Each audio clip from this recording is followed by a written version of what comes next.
Eu gostaria de perguntar se você acha que a tomada de consciência do Hamlet faz com que ele perca o medo da morte e se você acha que a nossa sociedade se esquece um pouquinho desse fato que nós vamos morrer. A pergunta objetiva seria por que ter medo do que é inevitável? Como eu não posso ter medo do pôr do sol, eu não posso ter medo da morte. Não adianta eu dizer, acho que amanhã o sol vai nascer. Eu não posso ter medo daquilo que, independente da minha vontade, vai ocorrer. Então, a morte é absolutamente estranho, o medo da morte.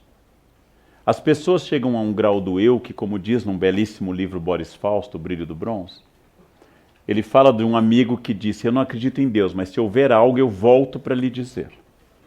Ou seja, talvez não exista um Deus, mas o meu eu existe. E ele vai sobreviver na eternidade e vai voltar. É uma crença de que o meu eu é mais forte até do que Deus. É interessante isso. Eu acho que o medo da morte tem uma resposta religiosa clássica. E o medo da morte é negado na nossa cultura, mas na verdade nós não pensamos que nós possamos ser mortais. O fato de que cada vez mais nós queremos prolongar a juventude é um momento histórico muito específico. Ou seja, o fato de que a velhice seja tida como um defeito e não como um estágio apenas da existência, é um fato muito contemporâneo, desde a ascensão da juventude a partir da década de 60 do século XX. O fato de que os jovens dominam uma tecnologia que os mais velhos não dominam, e pela primeira vez na história, os mais velhos não são os detentores do saber da tribo, mas os mais jovens, faz com que nós, inclusive, nos submetamos a coisas absolutamente estranhas para parecermos jovens. Eu tenho colegas da minha faixa etária e alguém os chama de senhores, vai parecer que eu sou velho. É sempre uma questão de comparação.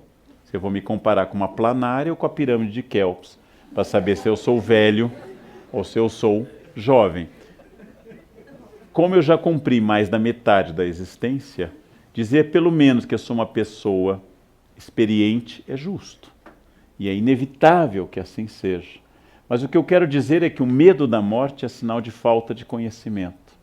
A grande sabedoria de vida é a preparação para aquilo que vai dar sentido a tudo que eu fiz, que é morrer. Quando eu morrer, eu terei dado sentido a tudo que eu fiz. E poderei dizer, quiçá, o que disse Gandhi, um pouco antes de ser assassinado, em janeiro de 48. Qual mensagem o senhor deixa para a Índia? E ele responde, a minha mensagem é a minha vida. Esta é a grande questão. A morte é inevitável. Ter medo dela é absolutamente estranho. Ah, eu tenho medo, vai morrer igual. Bom, se você acha que deve se matar, seja discreto, não precisa ficar um local famoso nem jogar um avião. É isso. Mate-se discretamente. Vá à Índia, tome um copo d'água numa praça e pronto.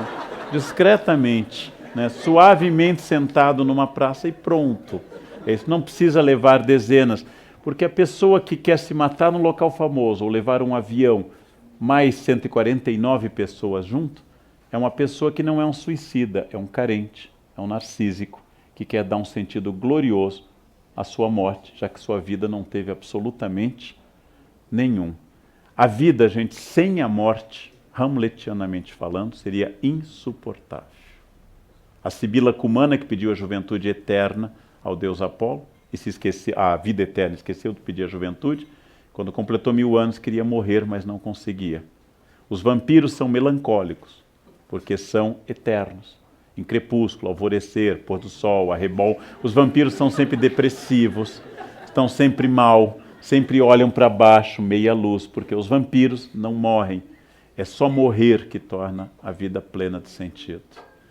Se eu chego e digo, este é o último, se essa fosse a última aula que eu vou dar na minha vida de professor, essa aula teria um sentido extraordinário. É exatamente o fim que torna algo mais importante. Morrer é o que nos torna úteis e práticos. E quando eu for esquecido, a minha vida terá atingido seu pleno patamar. Porque ser esquecido significa que o papel foi cumprido. E como qualquer ser, eu desapareci. Não é melancólico e não é depressivo. É absolutamente alegre. Melancólico e depressivo é você querer esconder a idade ou a falência inevitável da vida. Absolutamente inevitável. Outra pergunta?